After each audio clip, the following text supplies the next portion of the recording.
Primeira questão, aproveitando o gancho, se a intervenção é a medida excepcional e a regra é a não intervenção, no direito penal eu parto dessa mesma premissa. A regra é não chamar o direito penal. O direito penal é a última ratio, como é a intervenção federal. Então a primeira pergunta é, estamos diante de uma situação em que o direito penal deve se manifestar, tem que ser chamado? Sim.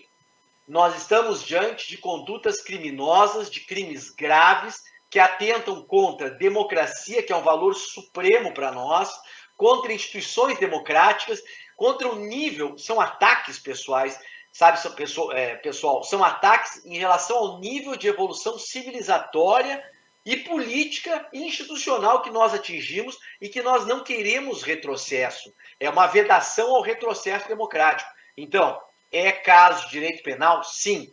Isso não é liberdade de manifestação, não é liberdade de opinião, isso é crime. O que nós assistimos no vergonhoso dia 8 de janeiro, que é o domingo da infâmia, o domingo da vergonha, porque aquilo é uma vergonha para todos nós, é objeto, sim, de tutela penal. Nós temos ali em tese, como está sendo ventilado, inclusive nas decisões do Supremo, a prática de crimes de dano qualificado, sim. Se você for lá no artigo 63, você vai ter a figura do dano qualificado quando ele é praticado contra instituições públicas, enfim, bens públicos. Nós temos também, claramente, uma associação criminosa.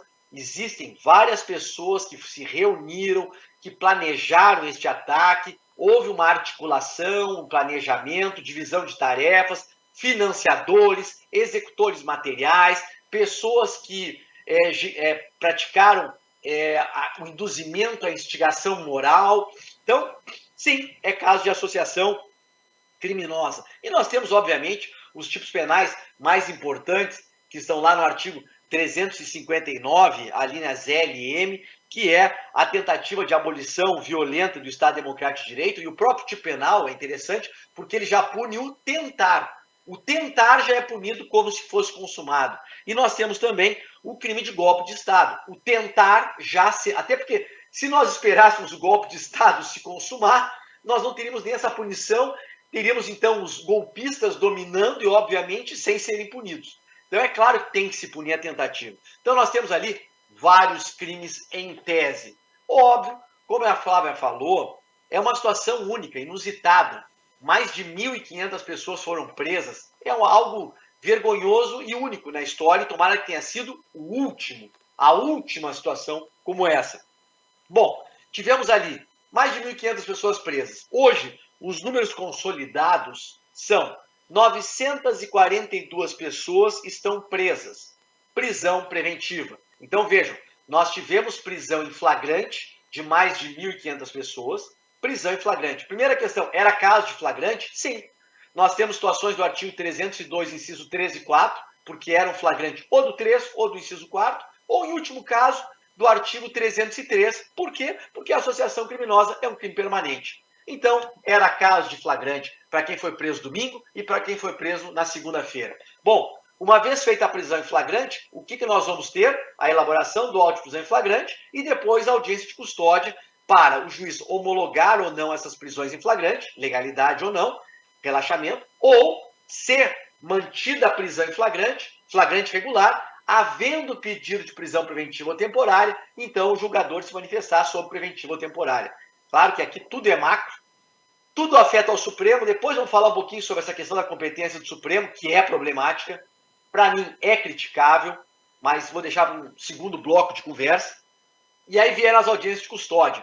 Essas audiências de custódia foram feitas de uma maneira diferente daquela prevista na lei, que eu concordo, Flávia, com a delegação normal, que o ministro do Supremo delegue para juízes a prática de atos instrutórios, audiência normal e recorrente.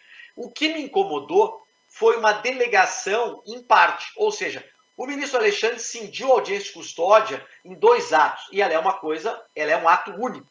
Ou seja, juízes, vocês vão analisar apenas o aspecto formal, todos homologaram, e eu me reservo o poder de decidir sobre prisão ou liberdade. Eu não concordo com essa sistemática, mas foi feito assim. E aí? Essas prisões em flagrante homologadas foram para o ministro Alexandre. Existiu sim pedido de prisão preventiva por parte Ministério Público, PGR, e aí nós temos 942 prisões preventivas, que não tem prazo máximo de duração. E aqui só um parênteses, né, Flávio?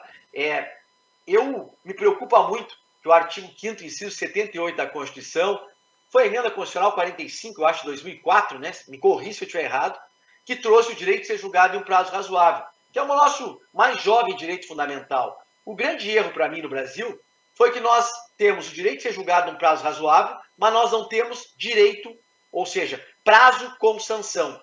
Você tem que ter prazo com uma sanção pelo descumprimento. No processo penal, nós temos diversos prazos despidos de sanção, o que significa ineficácia. Então, aqui, não se cumpriu o prazo de 24 horas para fazer audiência de custódia, não tem sanção, até porque está suspenso pela liminar do Fux.